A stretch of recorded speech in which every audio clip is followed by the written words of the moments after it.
자, 이번 시간에는 우리가 보통 얘기하는 습도, 구름, 바람에 대해서 배워보도록 하겠습니다.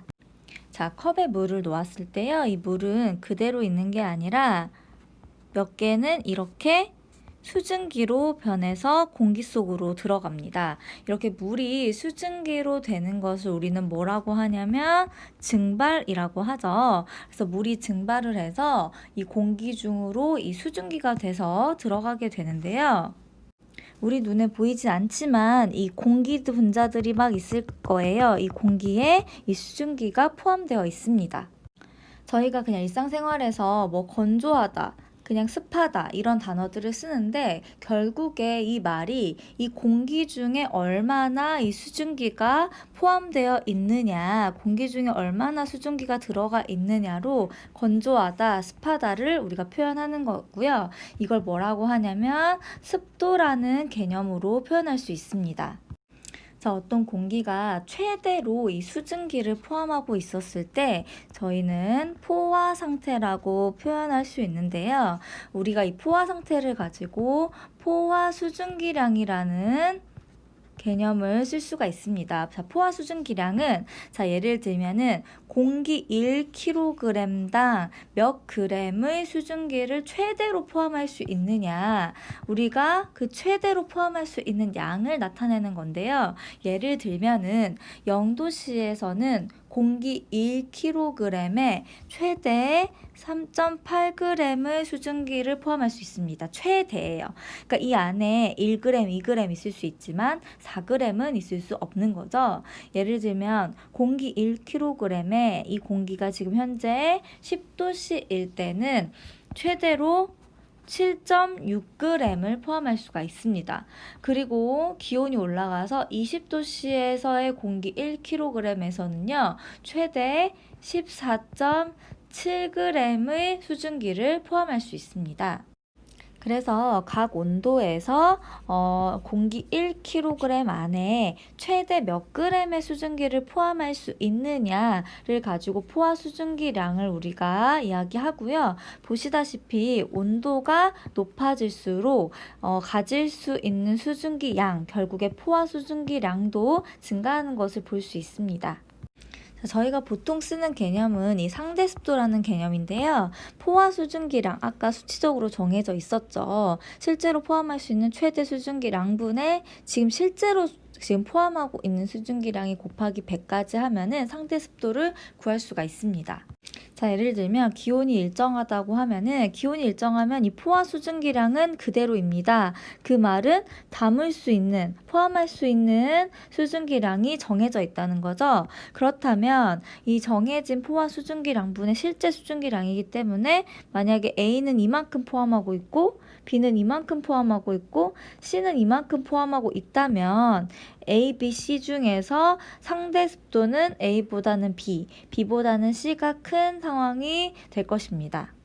그런데 만약에 수증기량은 일정한데, 지금 가지고 있는 수증기량은 일정한데 기온이 증가한다고 합시다. 아까처럼 기온이 증가하면 제가 포함할 수 있는 수증기 양이 커진다 그랬죠?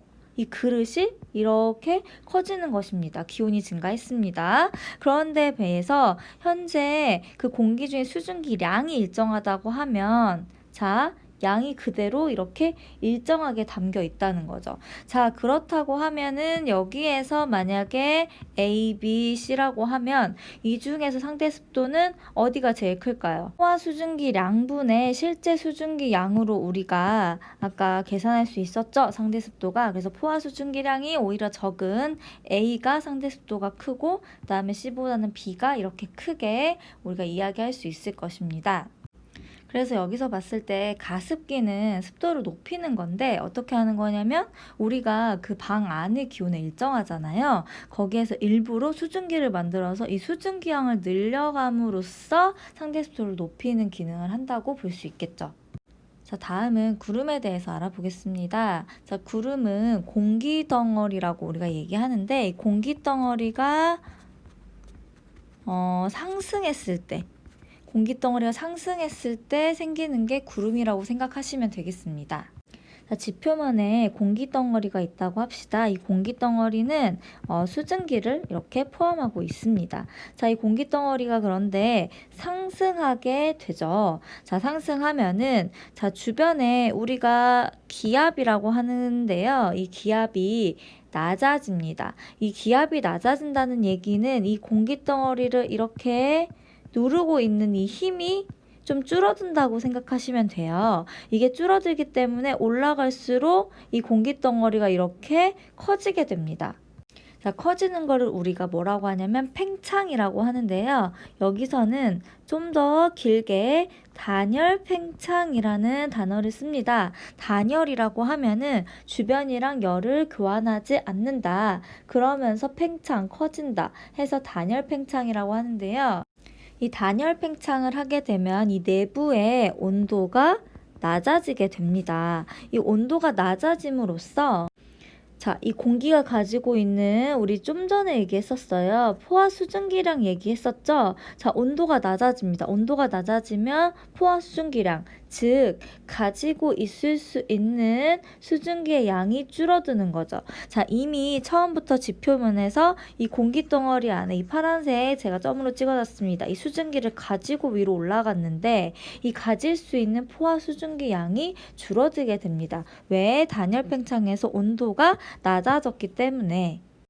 그런데 이 공기 덩어리는 지표면에서부터 그대로 수증기 양을 가지고 왔기 때문에 지금 온도가 낮아짐으로써 포화 수증기량만 낮아졌죠. 결국에 가지고 있는 수증기량이 그대로라 상대 습도는 높아지게 됩니다. 그래서 상대 습도가 높아지다가 결국에 어떤 공기가 수증기량을 가지고 있는 수증기량을 넘어서게 되면 그 수증기를 다시 물로 바꾸게 되고요. 이 과정을 응결이라고 합니다. 이렇게 응결돼서 물방울이 하늘 높이 이렇게 떠 있게 되면은 그게 뭐냐면 구름이죠. 그래서 정리해보자면 구름은 이 지표면에서의 공기 덩어리가 단열 팽창을 해서 응결된 것이다. 그게 구름이다. 이렇게 알고 계시면 되겠습니다. 자, 구름에는 우리가 뭐 여러 개의 종류가 있는데 크게 이 두 종류로 구분해서 얘기를 합니다. 자, 위로 이렇게 솟는 모양을 저군형 구름이라고 하고요. 이렇게 옆으로 퍼져 있는 구름을 층운형 구름이라고 합니다. 이 저군형이랑 층운형 구름은 우리가 구름 모양을 보고 일기예보를 이렇게 하기도 하는데요.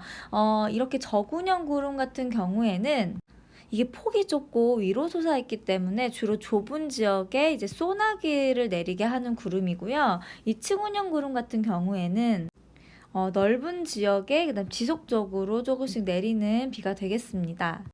자, 어떤 물체가 있을 때 이 주변의 공기로부터 이렇게 어떤 힘을 받습니다. 자, 이런 걸 뭐라고 하냐면 기압이라고 하고요. 이 기압은 모든 방향에서 받게 되는데요. 이 기압 같은 경우에 이 공기 때문에 받게 됩니다. 자, 결국에는 우리 보통 대부분의 공기가 지표면에 많이 모여 있게 되죠. 그래서 이 지표면에 가까울수록 기압이 높고요. 위로 올라갈수록 공기의 양이 줄어들기 때문에 기압도 줄어들게 됩니다. 자, 이렇게 같은 지표면일 때 어떤 데는 좀 더 땅이 뜨거울 수도 있고 좀 더 차가울 수도 있겠죠. 자, 뜨거울 때는 공기는 어떻게 되냐면 보통 이 공기가 있었다 하더라도 위로 올라가게 됩니다. 이걸 상승한다고 하는데요. 이러면 이 아래에 있는 공기의 양이 줄어들겠죠. 이 양이 이제 위로 올라가다 보니까 줄어들게 되니까 여기에서는 기압이 이제 낮아지게 됩니다. 자, 상대적으로 차가운 곳에서는 공기가 어떻게 되냐면 좀 더 아래로 내려오게 됩니다. 자, 좀 이렇게 내려오게 되는데요. 내려오다 보니까 여기에서는 양이 어떻게 되죠? 오히려 공기 양이 많아지죠. 양이 많아지기 때문에 상대적으로 기압이 높아지게 됩니다. 자, 이렇게 기온의 차이가 생기니까 기압의 차이가 생기죠. 자, 그럼으로써 기압이 높은 곳에서 낮은 곳으로 공기가 이동을 하게 되는데 이것을 뭐라고 하냐면 바람이라고 합니다. 그래서 이 바람은 기온 차이에 의해서 기압 차이가 생기고 기압이 높은 데서 낮은 데로 불게 된다. 그리고 더해서 이 기압과 기압의 차이가 클수록 바람이 빠르기, 그리고 풍속이라고 하죠. 풍속도 세지게 됩니다. 그래서 기압차가 커지면은 풍속도 세진다까지 알아두시면 되겠습니다. 자, 이번 시간에는 포화 수증기량, 공기가 얼마나 수증기를 담을 수 있느냐를 가지고 습도 이야기를 했고요. 그다음에 구름이 어떻게 생기는지, 그다음에 기압이 뭐고 이 기압차에 의해서 바람이 분다까지 이해하였습니다. 고생하셨습니다.